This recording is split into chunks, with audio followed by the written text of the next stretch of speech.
হযরত Abdul Muttalib যখন দেখলেন সম্পূর্ণ প্রস্তুত, পাথর আসার আগ মুহূর্ত ডাক দিলেন, ও আল্লাহ, এটা বাইতুল্লাহ, কার ঘর? খোদারে, তোমার ঘর, তুমি রক্ষা করো। I am under, please excuse me. আমি অপারগ, আমাকে হৃদয় হদা। তখন আল্লাহ তাআলা একটা বাহিনী পাঠাইলেন, ওই হস্তি বাহিনীর উপর ছোট্ট ছোট পাখি, ক্ষুদ্র ক্ষুদ্র কি পাথর কুচি, কেমন পাথর কুচি, নুড়ি পাথর, ছোট নুড়ি পাথর মানে 10 একজনকে মারে, মরবে কি? আল্লাহর মহিমা। ওই পাখিগুলো ছোট ছোট নুড়ি পাথর নিয়ে উপর থেকে ছেড়ে যাওয়ার সাথে সাথে বিশাল ওজন হয়ে তছনছ করে দিলেন হস্তি বাহিনী। আবারই ধ্বংস করে দিলেন। রাসূল দুনিয়াতে আসা 52 বছর আগে। এই সূরাটা কোরআন শরীফের শুরুতে। আমার প্রশ্ন, এই সূরাটা কি কোরআন শরীফের সূরা ফিল তথা আলাম তারা কোরআন শরীফের শুরুতে না শেষে? কোরআন অবতীর্ণ হয়েছে 23 বছরে, অবতীর্ণ হচ্ছে 40 বছর বয়স থেকে। কোরআন রাসূলের কাছে এসেছে কয় বছরে? 40 আর 23 63। 40 আর 23 আরো সেখানে প্লাস হবে 52 দিন। কেমন? ওটাকে মাসে আনতে হবে। এখান থেকে কিছু বাদ দিতে হবে, যেহেতু আরাম তারা সূরা থেকে নাস পর্যন্ত 10টা সূরা, তাহলে সূরা ফিলে করা আর 9টা সূরা আছে, ঠিক না? ঠিক, ওইগুলো থেকে একটা আয়াত নাযিল হয়েছে। তাহলে ঘটনা 1971 সালে স্মৃতিচারণ হচ্ছে 24 সালে। আল্লাহ তাআলা যেই ঘটনা ঘটাইলেন 63 বছর আগে, আর ওই ঘটনা চর্চা করতেছেন 63 বছর। আরাম তারা, আপনি কি দেখেন নাই আপনার প্রতিপালক কিভাবে হস্তি বাহিনী ধ্বংস করিয়াছে? এখানে বুঝায় রাসূল, আমরা বলতেছি 570 খ্রিস্টাব্দে 12ই রবিউল আউয়াল সোমবার জন্মগ্রহণ করেছেন। এই কথা আল্লাহ স্বীকার করেছেন? বহুত আগে এসে গেছে। অবস্থার সাক্ষী যে ঘটনা দুইজনেই দেখেছে, বড় করে সুবহানাল্লাহ। 63 বছর পরে স্মৃতিচারণ করতেছে, দেখেন নাই? এবার আপনারা বলেন, রাসূল কি আগমন হয়েছে না আত্মপ্রকাশ হয়েছে? আত্মপ্রকাশ মানে ছিলেন, প্রকাশ হয় না। আত্মপ্রকাশ মানে প্রকাশিত হয়েছে। সেই জন্য আমাদের জীবনে আল্লাহ তাআলা রহমত দিয়ে রাসূল পাঠাইলেন। আমার আপনার জীবনে ঈদে মিলাদুন নবীর মাহফিল বড় করে, আর রাসূল আছে প্রতিদিন। আজকের আলোচনা দেখে আমাদেরকে খুঁজে নিতে হবে রাসূল আছে কোথায়, আমার পূর্ববর্তীরা কিভাবে নিয়েছেন, আমরাও কিভাবে নিব। কারণ রাসূল না পাওয়া পর্যন্ত আপনি ইমানে কামেল মুমিন তথা মুসলমান হতে, যারা ঈমান আনয়ন করেছেন, আল্লাহ আপনার একটা চয়েস দিয়ে রেখেছেন, হাক্কা তুকাতিহি ওয়ালা তামুতুন্না ইল্লা ওয়া আনতুম মুসলিমুন। তোমরা মুসলমান না হইয়া মৃত্যুবরণ। এই কাফেরের নাম মুসলমান, জুব্বার নাম মুসলমান, টুপির নাম মুসলমান, পাঞ্জাবির নাম মুসলমান, কোরআনে হাফেজের নাম মুসলমান, মুফাসসিরে কোরআন নাম মুফাসসির, মুহাদ্দিসের নাম মুসলমান। সত্য না? এই বললাম। কারা? কোরআন বললে মুসলমান হয় না? হয়। কোরআন আমল করতে হয়। না বললে মুসলমান হওয়া যায় না। যদি মুসলমান হতেন বাংলাদেশের মুসলমানের চারিদিকে প্রথমে গিরিশচন্দ্র সেন ভাইকে, যিনি সর্বপ্রথম কোরআন বুঝে বাংলায় তাফসীর করে দিয়েছেন। বলুন তো তুমি মুসলমান কিনা? কোরআন বিশ্বাস করলে মুসলমান হয় না। আবু জাহেল কোরআন বিশ্বাস করেছেন, আল্লাহর কোরআন, কিন্তু রসুল বিশ্বাস করে না আল্লাহ রসুল। এই জন্য তাকে মুসলমান বলা যাবে? যাবে না। মুসলমান হতে গেলে কোরআন ও হাদিস আসমা কিয়াসের উপর ইলম তথা জ্ঞান অর্জন করে আমলের মধ্য দিয়ে আল্লাহ রসুল পর্যন্ত পৌঁছতে, যেদিন আল্লাহ রসুল পর্যন্ত আপনি পৌঁছেছেন, গ্যারান্টেড আপনি সেদিন মুসলমান। যাওয়া যায়, যাইতো। যারা আজকের এশার নামাজ পড়েছেন, আপনিও যাওয়ার একটা রাস্তা করেছেন, বলেন আল্লাহুম্মা ইহদিনা। আপনি তো পথ বুঝেছেন, আবার প্রশ্ন করেন ও পথে কি যাওয়া যায়? পথটা খুঁজছেন, পথ তো খুঁজছেন, পথে যদি আপনি আরোহণ না করেন, পথ চলতে গেলে এখানে পথ প্রদর্শকের দরকার নাই। কারণ সিরাতাল লাযিনা আনআমতা আলাইহিম, তাদেরকে খুঁজে নিতে হবে যারা আল্লাহর নিয়ামতের মধ্যে একটা বাক হলো সালিহিন। নাই মনে আপনি যদি বাদ দেন এগুলি শিরিক বেদাত, তাহলে আপনি মুসলমান হতে পারবেন? আল্লাহ বলতেছেন উলাইকা আনাল্লাহু আলাইহিম মিনান নাবিয়্যিন ওয়াস সিদ্দীকিন ওয়াস শুহাদাই ওয়াস সালিহিন। আল্লাহ চারটা শ্রেণীকে নিয়ামত দিয়েছেন। প্রথম হলো নবী আলাইহিস সালাম, 2 নম্বর সিদ্দিক, 3 নম্বর শহীদ, 4 নম্বর হলো সালিহিন বা সত্যবাদী। আল্লাহ তাআলা এইভাবে কাবাকে হেফাজত করলেন। এখন আপনাদের কাছে আমার প্রশ্ন, আব্রাহাম বাদশা কি কাবার মর্যাদা বুঝেছেন? না বুঝে কি করছিলেন? ভাঙতে গিয়েছিলেন। কেমন হাজ্জাজ বিন ইউসুফ কাবাকে সুন্দর করার চেষ্টা করেছেন। উনি কাবার মর্যাদা বুঝে করেছেন না বুঝে করেছেন? কথা বলে না। আব্রাহাম বাদশা কাবার মর্ম এই জন্য কি করতে গেছিলেন? কথা বলেন। আর হাজ্জাজ বিন ইউসুফ সবাই না জানলো, উনারা জানেন। উনি খাবার খানে খানে সংস্কার হয়েছে। এই হাজ্জাজ বিন ইউসুফ উনি এক সময় কাবার সংস্কার করে দিলেন, সৌন্দর্য বর্ধিত করে দিলেন। সেটা কি কাবার মর্যাদা বুঝে না না বুঝে? এখানে আজকে বুঝে নেন, যারা আল্লাহর ওলিদের মর্যাদা বুঝে তারা জীবনে ওলিয়ার মাজার ভাঙতে যাবে। কোরআন হাদিস বললো আল্লাহর ওলি বুঝবে না, এই জন্য তারাই মাজার ভাঙবে যারা আল্লাহর ওলি কি বুঝে না।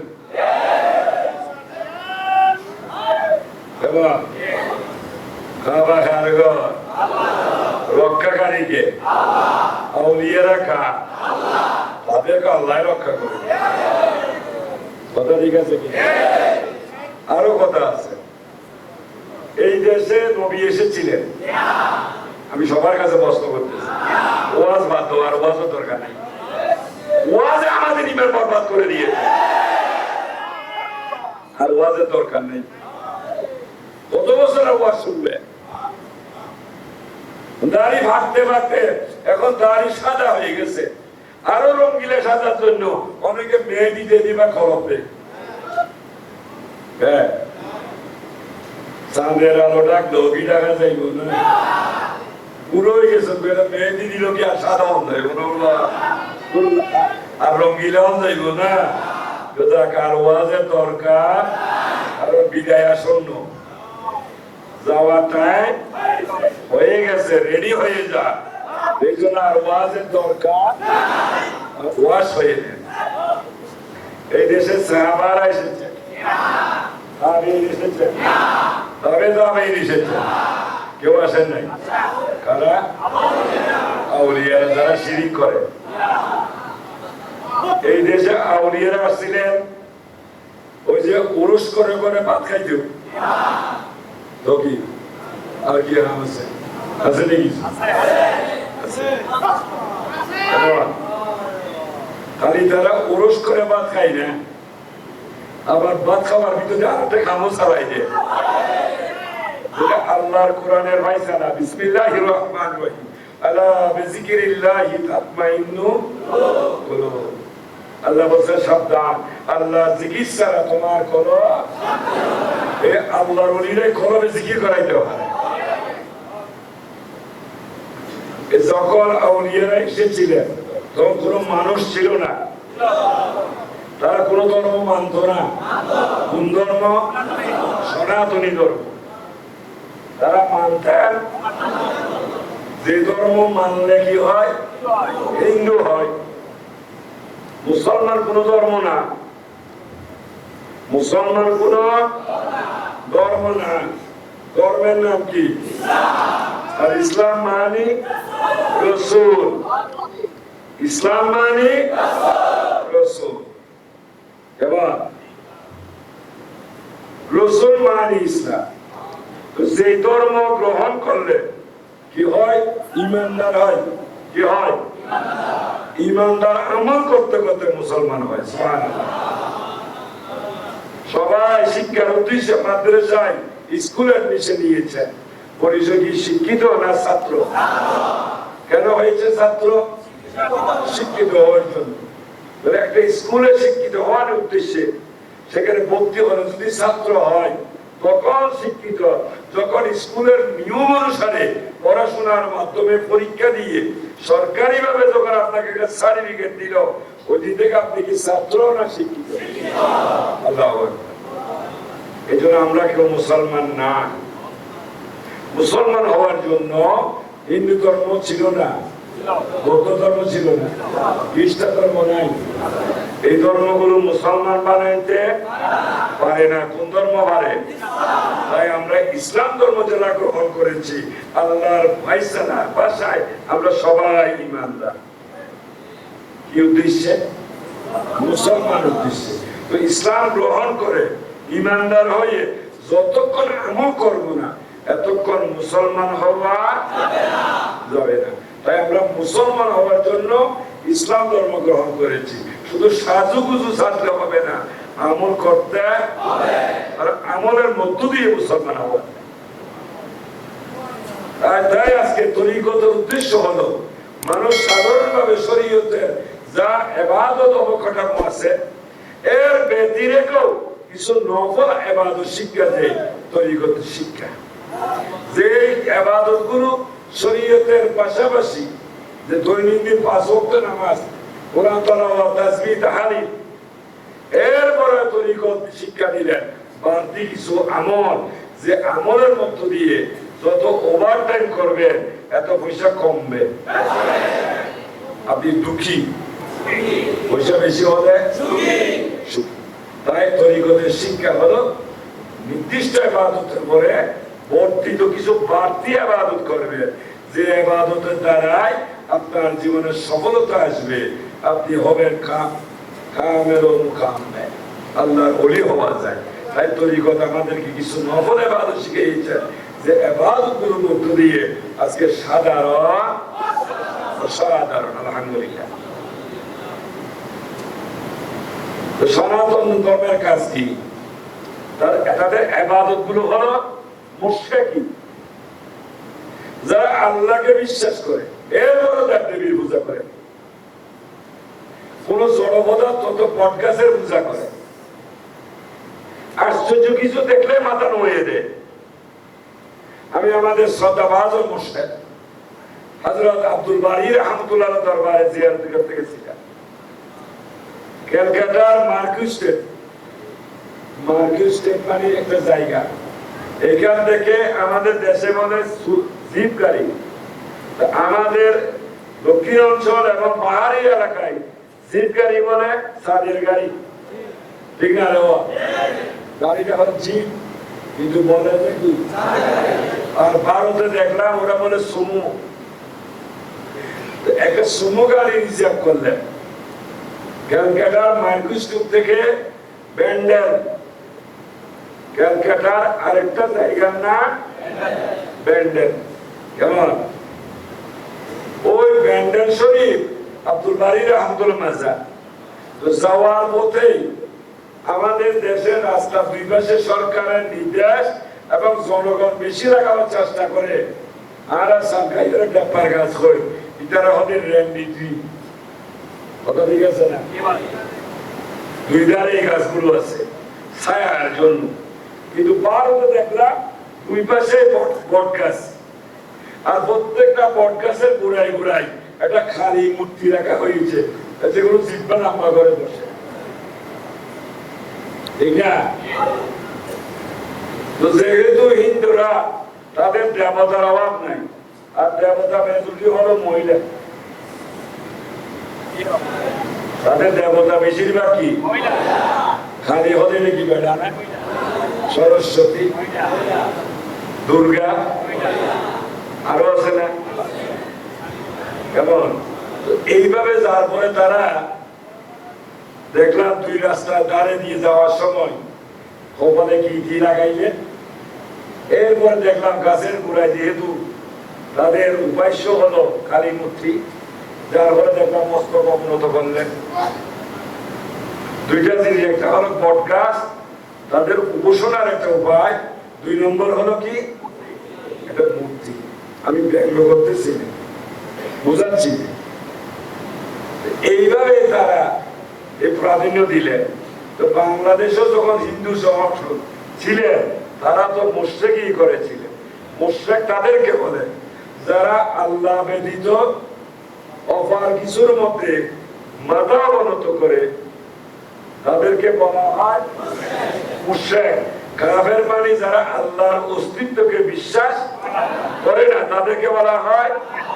এবং যারা ইসলাম গ্রহণ করে আবার ইসলাম ত্যাগ করে অন্য ধর্মে ফিরে যায়, তাদেরকে বলা হয় কাফের। আউলিয়ারা দেশে এসে দেখলেন ওইভাবে বটগাছের সামনে গিয়ে মাথা, কালী মূর্তির সামনে মাথা, পরে অপেক্ষায় আছে সূর্যোদয়ে, সূর্য দেখার সাথে সাথে মাথা নত করলেন। এরপরে এসে বাড়ির আঙ্গিনে লাগানো আছে একটা তুলসী গাছ, গাছটা কিন্তু ঔষধি। তুলসী গাছটা কি ঔষধি গাছ। দেখলাম তারা সেটাকে উপাস্য মনে করে এখানে মস্তক অবনত করে। এই দেশে আসলেন প্রখ্যাত দিনের মুজাহিদ, দিন দরদি, আল্লাহর প্রেমিক, রাসূল প্রেমিক হযরত শাহজালাল ইয়েমেনি রাহমাতুল্লাহ। সাথী ছিলেন কয়জন? 360 জন। যাদেরকে নিয়ে এসে সিলেটের একটা অঞ্চলে উঠলেন, আর দেখলেন প্রত্যেকে একেই দাঁড়ায়। তো তিনি তাদের উদ্দেশ্যে বললেন, লা না ইলা উপাস্য ইল্লাল্লাহ, আল্লাহ ব্যতীত কোনো মাবুদ, আর এই সত্য বহনকারী নাম মুহাম্মাদুর রাসূলুল্লাহ সাল্লাল্লাহু আলাইহি ওয়াসাল্লাম। আল্লাহ ব্যতীত কোনো উপাস্য নাই, মুহাম্মাদুর রাসূলুল্লাহ হলেন আল্লাহর রাসূল, সত্যের বাহক।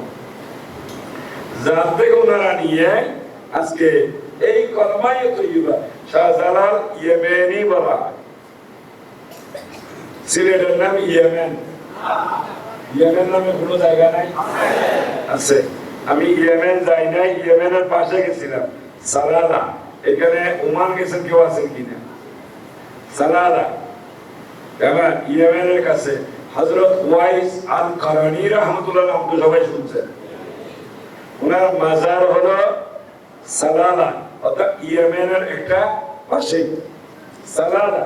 আমি জিয়ারত করেছি, মাশাআল্লাহ। আমাদের বাড়িতে মেহমান আসলে অভ্যর্থনা জানাই, ওনাকে রিসিভ করি, সালাম কৌশল বিনিময়, কেমন আছে। এরপরে মেহমানেরা কিছু খাওয়াই না, ওটাকে বলা হয় আপ্যায়ন। অভ্যর্থনা মানে রিসিপশন, আপ্যায়ন মানে খাবার দাবার।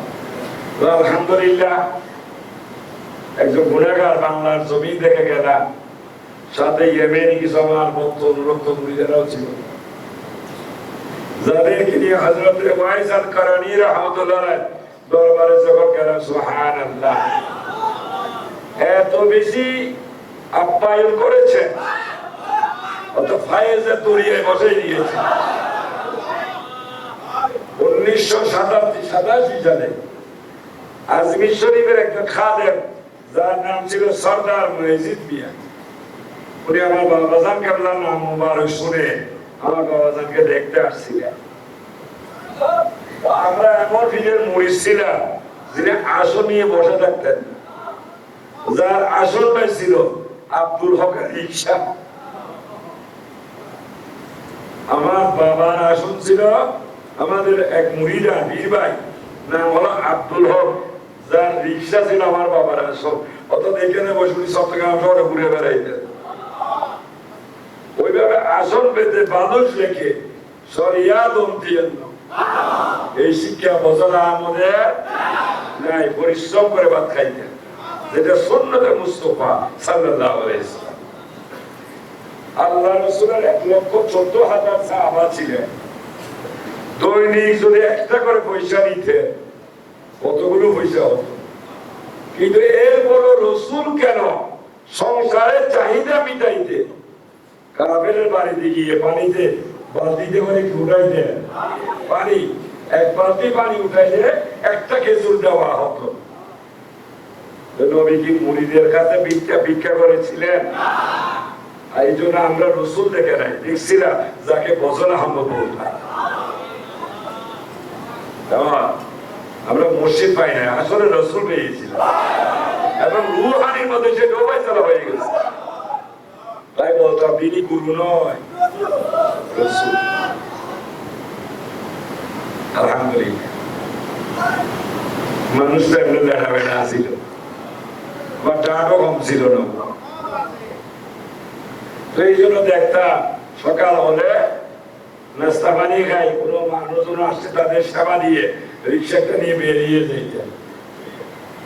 ওই যে মাঝির ঘাট স্ট্যান্ড উঠছিলেন তো অনেকে, যার ব্যবসা কেন্দ্র, আর বউ বাচ্চা, 2টা সংসার, ছেলে 4জন, নাতিপুতি অনেক, এদের আহার চোখাইতে হবে না, রসুলের কি উম্মত ছিল না?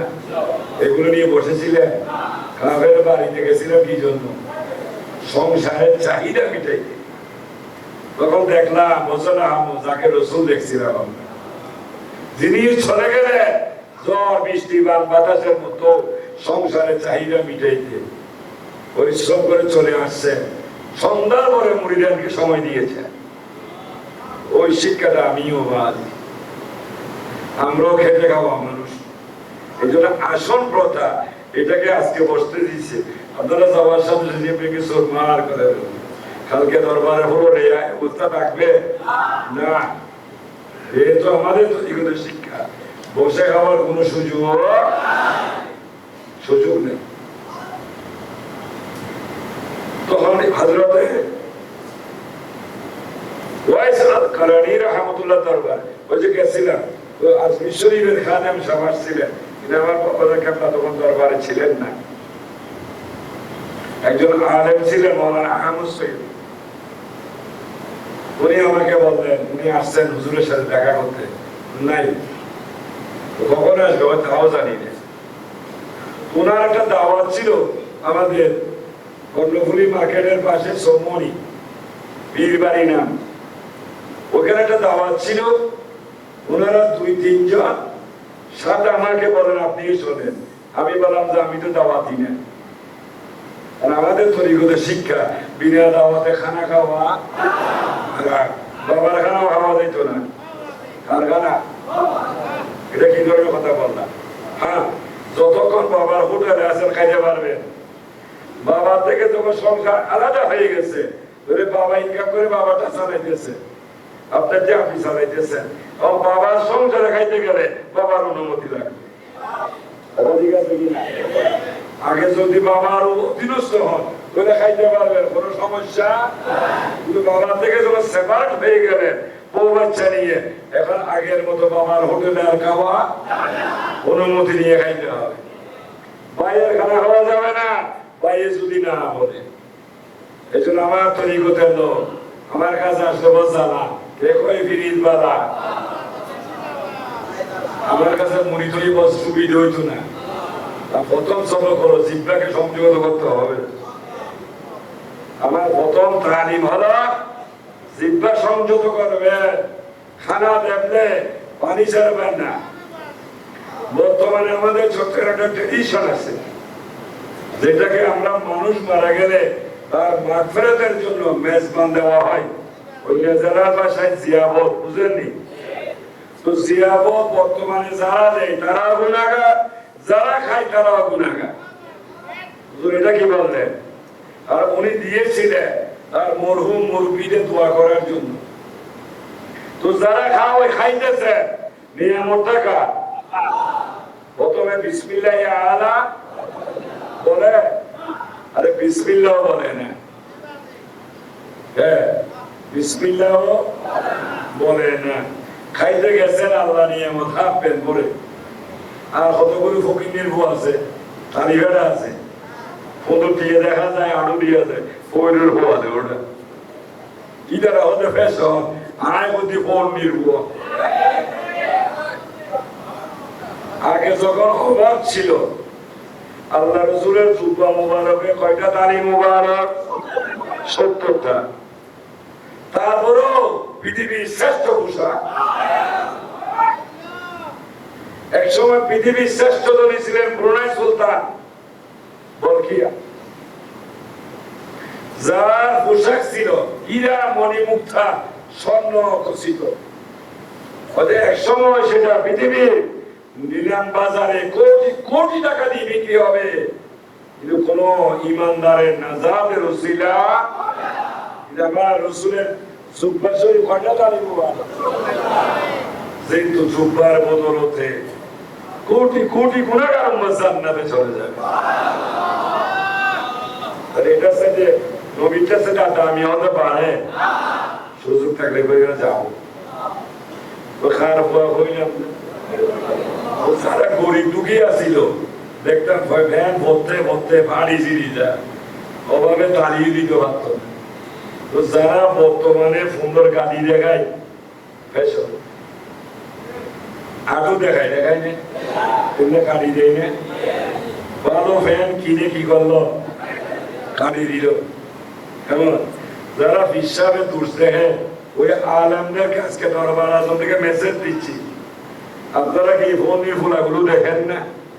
শরীয়তকে যে যারা পরিচিত করতেছে, যারা সুদ খায় ওই তাদের বিষয়ে কিছু বলেন না। আরে যতদূর বিশ্বাসদের কেন দোষী যেটা বলতেছি, আজকে তাদের রুসান হলো কেন বলো বিশ্বাসের। এই ব্রাহ্মণ্যবাদ থেকে মানুষকে সরাই আনলেন যার নাম উলামায়ে হক্কানি, উলামায়ে দেওবন্দ, আলাদারি, জামিয়া মুদিয়া সুন্নিয়া। তাদের পরিচয় কি? আউলিয়া, কার আউলিয়া? আল্লাহর আউলিয়া। যাদের আহ্বানে সাড়া দিলেন প্রথম ব্যক্তি নাম হযরত বুরহানুদ্দিন রাহমাতুল্লাহ। সিলেটের সুরমা নদীর পারে যা পবিত্র মাজার, সেখানে আর অলিদের দরবারে যাওয়াটা হলো ফজিলত। অনেক শিক্ষা আছে জ্ঞানীর জন্য। বিশ্বাসের মাজারে অনেক আচ্ছা কাবাও তো কর না, আল্লাহ বলতেছে ওখানে অনেক আল্লাহ নিদর্শন আছে।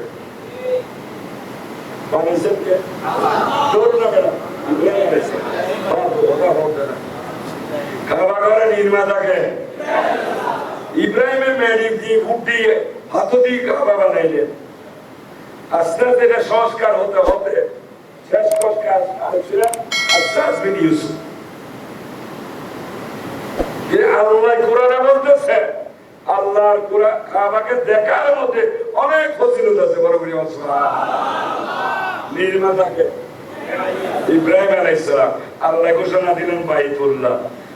ইব্রাহিম বানাইলেন, কিন্তু মালিক কে হলেন? আর বললেন এখানে দেখলেই অনেক ফায়দা আল্লাহর ঘর। আর আউলিয়ারা কার? যাদের কবরের উপর নির্মিত সৌদ মাজার, সেখানে অনেক দেখলেও অনেক ফায়দা আছে। তার জন্য কাবাঘর দেখলে ফায়দা কার জন্য? না, হাজির জন্য। বহুত ইমানদার যাইতে পারতেছে না। এই নিদর্শন গুলো দেখে ফায়দা পাবে কে? হাজিরা যারা গেছে আল্লাহর ওলির মাজার থেকে তারা ফায়দা পাবে যাদের অন্তরে কলমে ঈমান আছে। কথা কি এখানে বেশি গরম হয়ে যান না? ওয়াজ না ওয়াজ বুঝবে?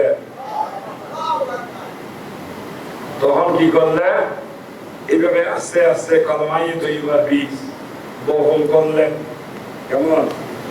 আপনি যে আম গাছ লাগাইবেন কি লাগবে? মাটি ছাড়া বীজ লাগানো যাবে? কথা তো সত্য। একটা আম খাইবে, আম গাছ লাগাইয়া যদি মাটি লাগে, আল্লাহর কথা বলবে, সে আল্লাহটা কোথায়? আম গাছ প্রকাশ করতে যদি মাটি লাগে, আল্লাহ প্রকাশ করতে গেলে রসুল লাগে। আল্লাহ বলতেছেন আমি প্রকাশিত হয়েছি। আমি ছিলাম গুপ্ত ধর্মান্ডা, প্রকাশিত হওয়ার ইচ্ছা, প্রকাশ হওয়ার, তাই প্রকাশ হওয়ার জন্যই মাখলুকাত সৃষ্টি করেছি। আর সৃষ্টির মধ্যে সেরা সৃষ্টি মুহাম্মদুর রাসূলুল্লাহ সাল্লাল্লাহু আলাইহি ওয়াসাল্লাম। এইভাবে আস্তে আস্তে যখন কলমায়ে তৈবা বীজ আল্লাহ এই আউলিয়া ইকরাম মানুষের হৃদয়ে পৌঁছে দিলেন, মানুষের মধ্যে খুদাবিদি জাগ্রত হলো। আল্লাহ সিনার বাস্তবতা যেটা এটা তারা অর্জন করলেন। কুফরি থেকে তারা সরে আসলেন। যাদের মধ্যে আযান হলো, নামাজ হলো, যাদের অন্তরে কোরআনের মহব্বত জাগলো, কোরআন মোতাবেক যাদের জীবন যাপন আস্তে আস্তে আস্তে আস্তে বাড়তেছে। দেখলাম সংখ্যায় ইমানদার বাংলাদেশে যেখানে ছিলেন সবাই ছিলেন হিন্দু, আর আজকে সেখানে মেজরিটি হয়েছে মুসলমান বা ইমানদার। মুসলমান বুঝার জন্য তাহলে এই যে অবদান, এটা কার বদৌলতে? কেমন? এই জন্য একটা বগার পানকড়ি বাগের কথা বলি, বিরক্ত হবে? এই যে বড় বর্ষা, কেমন? এই যে আমার মোস্তফা মাছের গল্প হইল না, 250-300 টাকার মাছ 70 টাকা 80 টাকায় ভাবা গেছে। মাশাআল্লাহ, কুমিল্লা আলামে এবার দান না দিল মাছ দিয়ে ঘুরে দিই। কথা শোনার কোনো চিন্তা আছে না? এই ভরা পানির মধ্যে এভাবে আর মাছ খাওয়ার সুযোগ নাই। যখন খাল, বিল, পুকুর, নদী, নালা প্লাবিত হয়ে গেল, মাছের পিছা কি ফ্রি ভিসা। আগে তো আটকে রাখছিল জাল দিয়ে, যখন ডুবে গেছে পিছা, এখন আর বকে মাছ ধরতে পারতেছে সুখে না দুঃখে। আর সুদিন খা তার মজা, যত পানি বেশি তার ডুবাইতে মজা বেশি। ডুবাই মাছ খা আর বকে চাইয়া মাতাম করতেছে। দেখে দেখে মাতাম করে তো সুন্দর করে বলে, বন্ধু পুলিশ শুনতেছি বলা, বন্ধু দেখো পানি বেশি হওয়াতে আমার এখন অখাল, আমি মাছ ধরতে পারতেছি না, কাজে এখন আমার অভাবে দিন যাচ্ছে। তোমার তো শুধু যেহেতু পানি বেশি, ডুবে ডুবে খাচ্ছ, তো বন্ধু এই পানি এক সময় থাকবে না, শুকাই যাবে। তোমার যার স্বভাব বলো ডুব দিয়ে মাছ ধরা, ওই সময় পানি না থাকলে তুমি তো ডুবাইতে পারবে না, মাছও ধরতে। ওই সময় আমার সুদি, তো দুই এর মধ্যে চুক্তি হোক। এখন এই বর্ষা মৌসুমে তুমি আমাকে মাছ খাওয়াবা, আর সুদিনের মধ্যে আমি তোমাকে খাওয়াবো। পান করি বাকি সরল বিশ্বাসে চুক্তিটা মানবে, কথা কথা। যেহেতু আমার জাতীয় স্বভাব কি পানিতে ডুবাই মাছ ধরা, তো পানি শুকিয়ে গেলে আমি ডুব দিতে পারবো না, তো ডাক্তার এখন খাওয়াই। তো খাওয়ানো খাইতে খাইতে কেমন বর্তমান মাসটা কি ভাদ্র, ভাদ্র শেষ হয়ে গেছে, আশ্বিন মাস, কার্তিক মাস শেষ হলে শীতের ইমে শুরু হবে অগ্রহায়ণ। কিন্তু অগ্রহায়ণটা কিন্তু এমন দেখা, শীতকাল হলো পৌষ আর মাঘ, 2 মাস শীতকাল। তারপরেও কিন্তু কার্তিকের দিকে একটু বৃষ্টি হওয়ার সম্ভাবনা থাকে, এরপরে বৃষ্টি বন্ধ হলে আস্তে আস্তে উত্তরের হাওয়া লাগে, মৃদু মৃদু ঠান্ডা বোঝা লাগেও বা ওই সময় স্পেনের সম্ভব নয়, বাংলাদেশের কিছু নকশিকতাই বালা।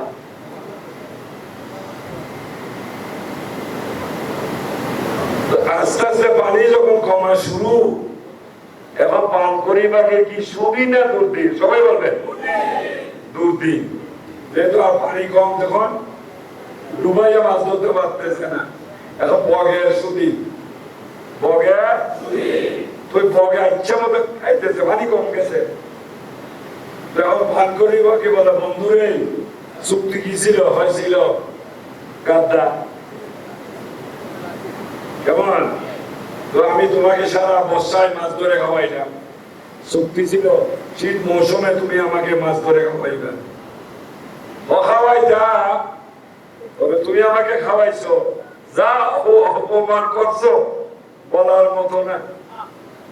তো কি অপমান? ভাই আমি যেহেতু দুঃখে আছি সেই জন্য না সব বুঝে অপমানটা সহ্য করছি,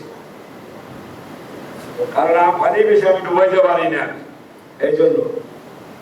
এখন যেহেতু আমার পানি কমে গেছে, আজ এখন সত্য কথা প্রকাশের সময়। কি সত্য? ওই তুমি আমাকে এমনি মাছ খাওয়া নাই, তো কেমনে হয়েছে? ও ফোন দেখাইয়া মাছ খাওয়াইছে, বুঝেননি? ও ফোন দেখান মানে তুমি আমাকে মাছটা হইয়া আমার সামনে ডুবটা দিলে না, তো মুখটা যদি আগে যে ফুটকিটা তো আমার দেখাইছে, যে অপমান তুমি আমাকে করছো বলার মতো না। আমি সহ্য করেছি, কারণ আমি অভাবে। আজ এখন আর চুক্তি নেই, চুক্তি বাতি পুনর্নবা চুক্তি কি চুক্তি বাতি, আমি চুক্তি মানি না। আচ্ছা আচ্ছা আচ্ছা বন্ধু, আমি যখন বিপদে বসছি এখন আমার ফোন দেখা যায়, তবে খেয়াল রাখিও সামনে আবার বর্ষা আসতেছে, কথা ঠিক না বেটি? কি জন্য বললাম, এই দেশে যখন ব্রাহ্মণ্যবাদের মশলা মানে চিরকাল কুফুরি লিপ্ত ছিল, তখন এই দেশে আসলেন আল্লাহর ওলিরা। শুধু তারা কলমাটা আনছিলেন, কোরআন আনেন নাই, হাদিস আনেন নাই, নামাজ আনেন নাই, রোজা আনেন নাই, হজ আনেন নাই, আনছে কেমন? আল্লাহর ওলির কাছে যাওয়া যদি শিরিক করে, তাদের আনিত কলমাটাও তো শিরিকের, শিরিকের না? আচ্ছা, ভালো পাত্রের জিনিস থাকলে ভালো, আর খারাপ পাত্রে ভালো জিনিস রাখলে, আউলিয়ারা যদি শিরিক আর কুফরে শিক্ষা দেয়, তো তারাই তো দেশে কলমাটা আনছিলেন, তো ওই কলমা কি শিরিকের নয়? আমার অনুরোধ হবে, যারা আল্লাহর ওলি বিদ্বেষী মানুষের অন্তরে খুব দুর্ধারণা ধরাইতেছেন, কসম খোদা আগে আপনারা কলমাটা দিয়া করে দেন। তারপরে বিশ্বাসের যে কোরআনটা আছে ওটাও ত্যাগ করে, কারণ ওটা হলো শিরিকের কোরআন। বিশ্বাসের যে নামাজ আনছে ওটা ত্যাগ করে, ওটা হলো শিরিকের নামাজ। আবার আপনারা আরবে ফিরে যান, নতুন করে আবার এনে জনগণকে দেন, আমাদের কোন আপত্তি নেই, ঠিক আছে? কারণ এখন বিশ্বাসেরও ফোন দেখা যায়, প্রথম জাগবো আছে ভিন্নামে, ওই যে পরে বানাই ফেলার আগাম দিন, আর প্রথম রাজার খাদেম আছে আস্থা রাজার ছোট, যারা শুধু হয়ে যায় আজকে গালি দিব, সালার হুস সালার হুস দাঁড়াই তরিকত বরবাদ করি, ইচ্ছা মতো গালি দিব, ঘুমাইবে না, ঘুমাইলে চাপা দিয়ে দাঁড়া বুঝছো, গালি দিলে যদি গুনাহ হয় তাহলে চাপা দিয়ে করা যাবে না, আর চাপা দিয়ে দেবে গালি আমি দিই নাই, কথা ঠিক না? বেড়ে কাকে দিছে? তার সাথে রসুলের বন্ধুত্ব ছিল, আমরা তাদেরকে গালি দিব, আল্লাহ সুন্নাত যারা দুশমনের রসুল গালি দিলে দেখি গুলো এই কথা বুঝার কারো তো সোয়া হইব।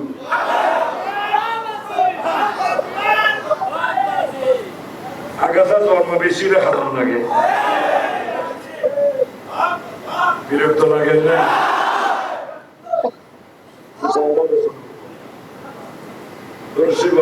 আল্লাহুম্মা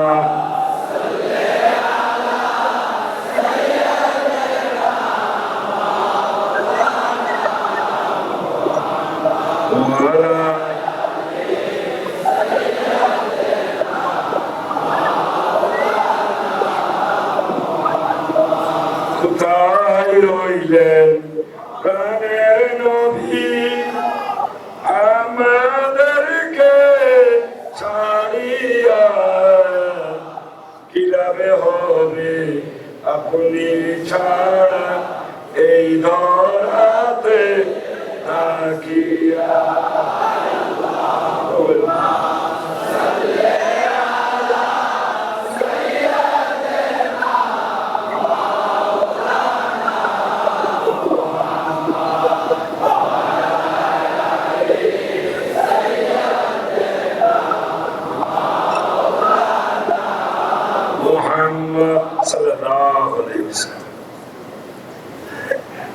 নবীরে সুমা দিলে শিখি করি, বউর সুমা না দিলে ওরা জীবন কল করিব না। যারা বিয়ে করছো বউর সুমা না দিলে সংসার করব নি, প্রেম পাওয়া যাইব নি। তো বউর সুমা দেবে গিলে প্রেম বলাই না, আর নবীরে সময় দিয়ে আল্লাহ হয়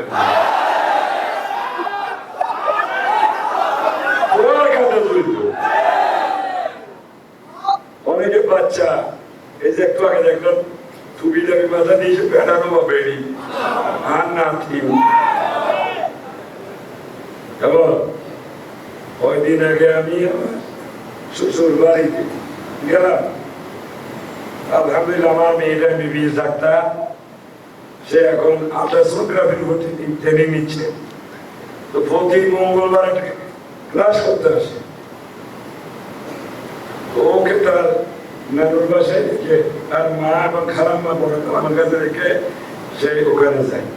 তো আমাকে বলে হুজুর আপনিও আসেন। তো গেলাম, পুরো তারা কি বিয়ে ওর বাড়ি আছেন, এখন বিয়াই বাড়ি, এখন বিয়াই বাড়ি যদি নাতি টানে যায়, আর বিয়াই বিয়ে হলো ফিরিতে এখন আর নেই, এখন নাতি হলো ফিরিত বেশি।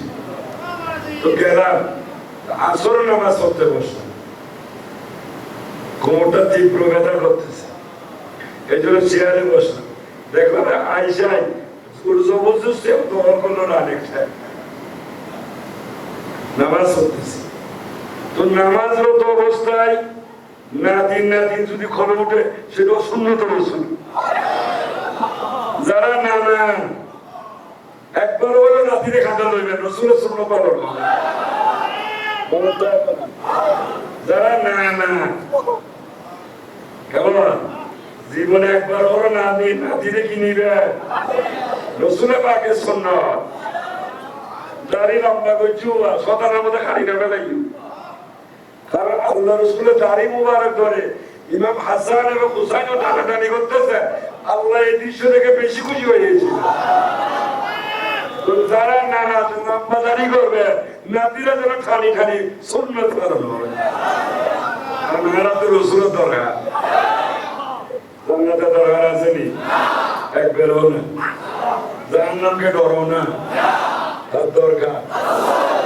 মুহাম্মদ মিলেগা তো খোদা মিলেগা। নবীওয়ালা কিন্তু জান্নাতে ওয়ালা নয়, আগে নবী তারপরে কি জান্নাত।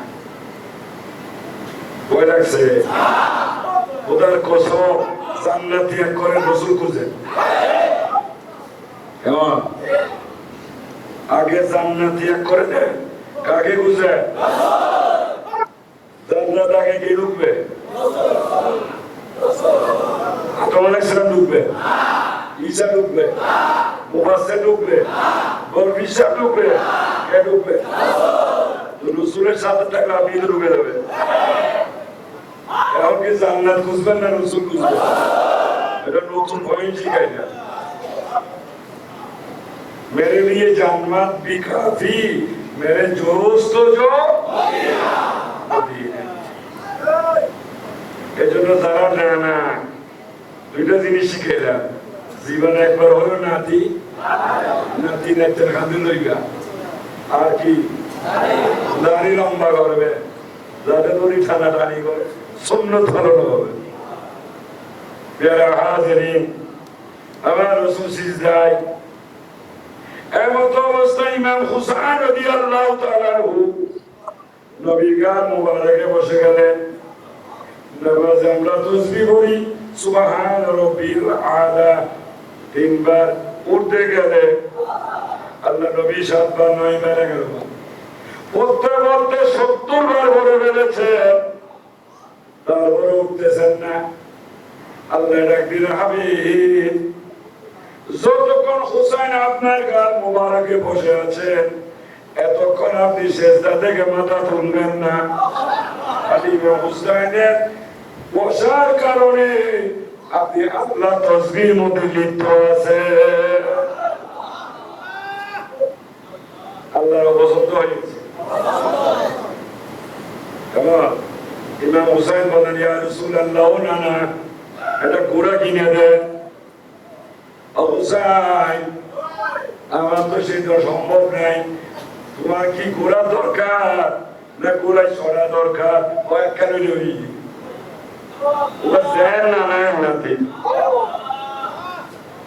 আমার রাসূল ঘোড়ার মতো পিঠ মোবারক ভুল করে দিলেন। হুসাইন উঠো, চলো আমি তোমাকে কিছু ঘোড়ার মজা দিই।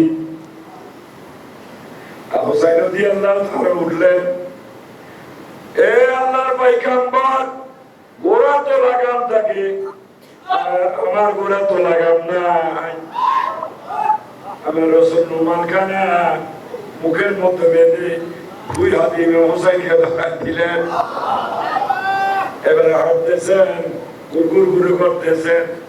এই জন্য বলছিলাম আল্লাহ রাসূল যেটাই করেছে উম্মতের জন্য অকল্যাণ, অমঙ্গল।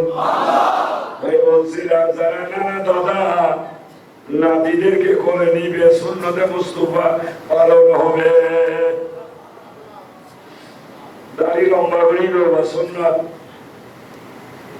যাক চলেন, বাংলাদেশের গরিব মদিনা যাই। এই জন্য বলেছিলাম যারা আল্লাহর ওলিদের মাজারকে অবাধ্য করে, শাহজালাল কোরআন নিয়ে আসেন নাই, তো শাহজালালের কাছে যাওয়া, মাজারে যাওয়া মানে শাহজালালের কাছে যাওয়া। তো যদি শিরিক হয় তো শাহজালাল বই তো কোরআনটাও কি, নামাজটা কি, রোজাটা কি? কসম আল্লাহর, আপনারা আগামীকাল থেকে কলমা কোরআন পড়ে সব বাদ দিয়ে দিবেন, নামাজও পড়বে না। আর এগুলো তো আল্লাহর ওলিরা আনছে। শিরিক যখন যারার কাছে গেলে শিরিক হয়, এত অপছন্দ, তাদের পাত্রটা খারাপ, তো মালটা কেমনে ভালো হয়? মুরগির বাগানে মিষ্টি বলে খাওয়া যায়নি। তাহলে যদি শিরিক করে, তাদের মাজারে যদি গেলে শিরিক হয়, তাহলে তাদের বই তো কোরআনটা তো শিরিক। এই জন্য এটা বাদ দিয়ে একটা নতুন যায় আনেন যায়, দেখা যায় সম্ভব? কাজে উদ্ভুত কথা বলে, পাগলের মতো প্রলাপ বলবেন না। আর সাধারণ মানুষকে বলতেছি, ওই পাগলদের কথা শুনে নিজেরাও পাগলামি শুরু করে দিয়ে।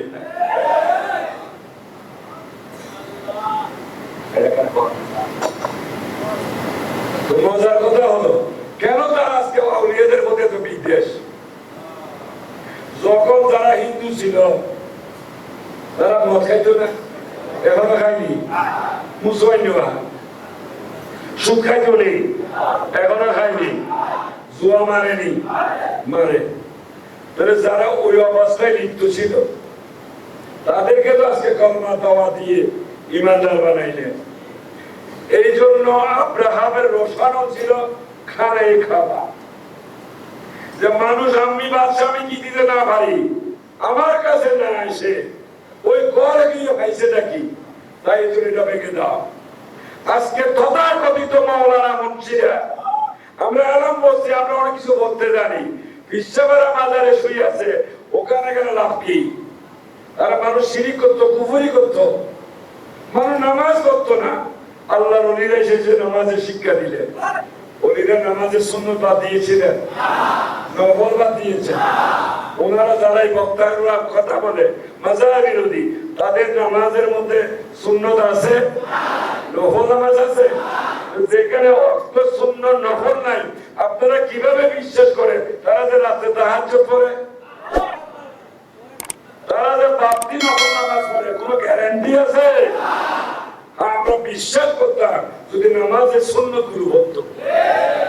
যে নফল নামাজ অক্ত মেনশন করা আছে, যোহর উল্লেখ আছে, মাগরিব উল্লেখ আছে, ইশার উল্লেখ আছে, তাহলে যারা এগুলো বাদ দিয়ে দিলেন তারা কি বাড়তি কোনো ইবাদত করে? আর তাদের হিংসা আল্লাহর ওলিদের, এই আউলিয়ারা এসে আমরা আগে কুবর ছিলাম, বালা ছিলাম, মদ খাইতাম, গাঁজা খাইতাম, বাজে কাম করতাম, এই বিশ্বা বাড়াই দেশে এসে আজকে এগুলো থেকে মানুষকে ভালো করলেন। আর আমরা এত চেষ্টা করেও মানুষকে নামাজ থেকে